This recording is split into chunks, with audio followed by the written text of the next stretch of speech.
So last year while I was doing maintenance pruning, I was working on some azaleas, and I know they root fairly easily, so I made a rooting mix composed of peat moss, specifically ProMix BX with the mycorrhiza, and sand. And I stuck the cuttings, left them on a shelf for almost a year, and now I can see that I've got a fair amount of roots, a fair amount of weeds. So we'll get rid of the weeds as we search for the roots.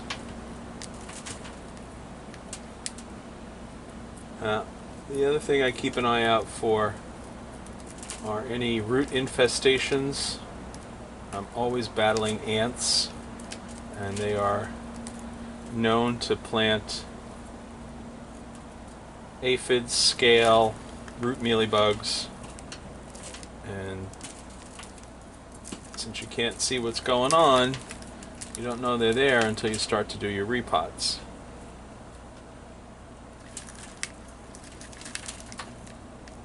So, azaleas are very shallow rooted. They're not known for having great surface roots right off the bat.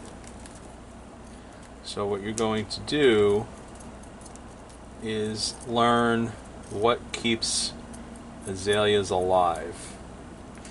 Azaleas are dependent upon a relationship with a fungus that lives in the soil, and this fungus is sensitive to drought and pH. So azalea soil needs to be acidic and can never be allowed to dry out. So look at that poor little thing, 2 little roots. See if we can do something with him. So azaleas, never let them dry out.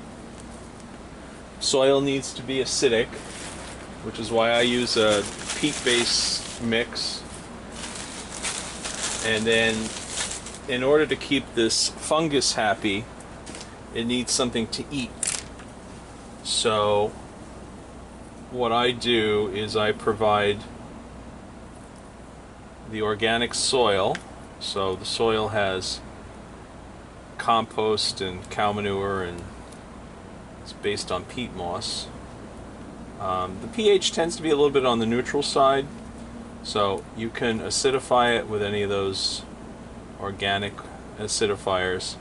What I like to do is I like to give the plant a top dressing of aged pine bark fines. The product I use is called Enrich, and I'll show it to you as I pot these up. Now azaleas cannot be allowed to go dry. They go dry 3 times in one season. That's it. It's gone.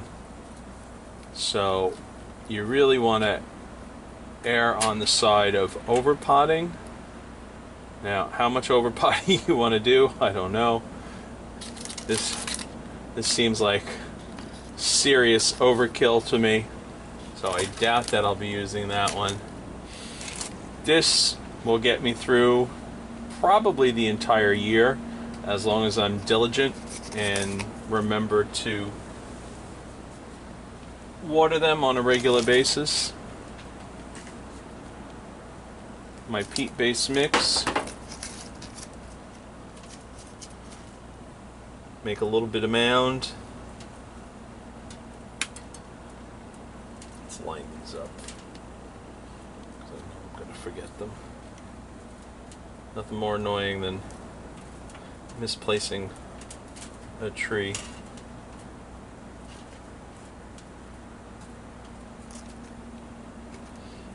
Which I have just done. That's freaking hysterical. Alright, so here we are. So again, not a lot going on here in the way of surface roots. A little bit of a mound. Press them down. Comb them out.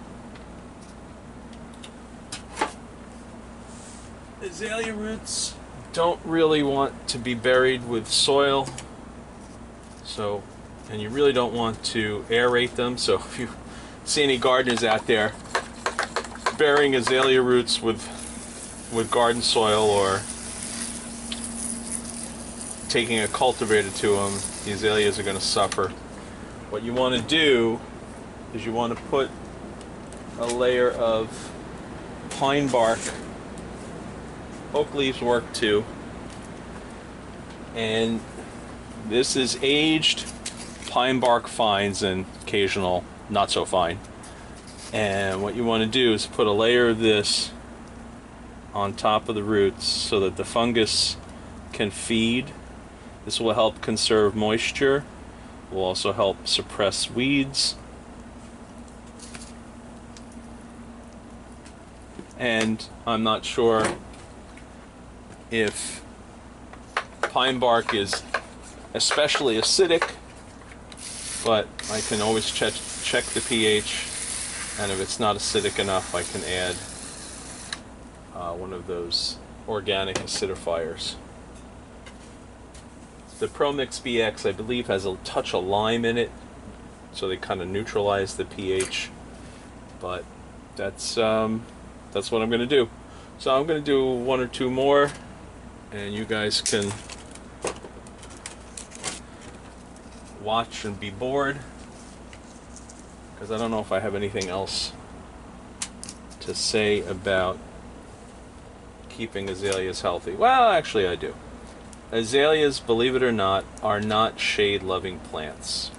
What they are is moisture-loving plants, shallow-rooted, dependent upon that mycorrhiza to survive. So you can grow them in full sun, but you have to protect the roots.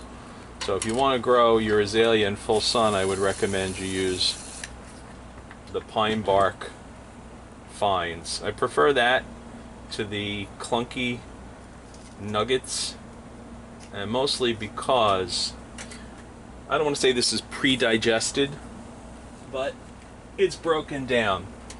And what they've discovered over the years is if you put wood chips directly on your garden soil, that you will actually rob the soil of nutrients, because the bacteria and fungus that are going to break down the wood chips are going to steal nutrients from the soil. So I like to use the aged pine bark fines so that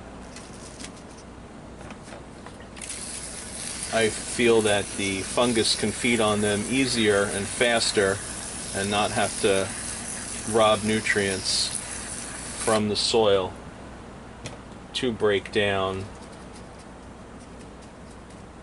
the pine bark. Could be wrong. I don't have any scientific proof, but it works for me and makes me happy. And ultimately, that's what it's all about. Got to make yourself happy. So I got a few more of these to pot up, and then I think we'll either hit elms or Japanese maple.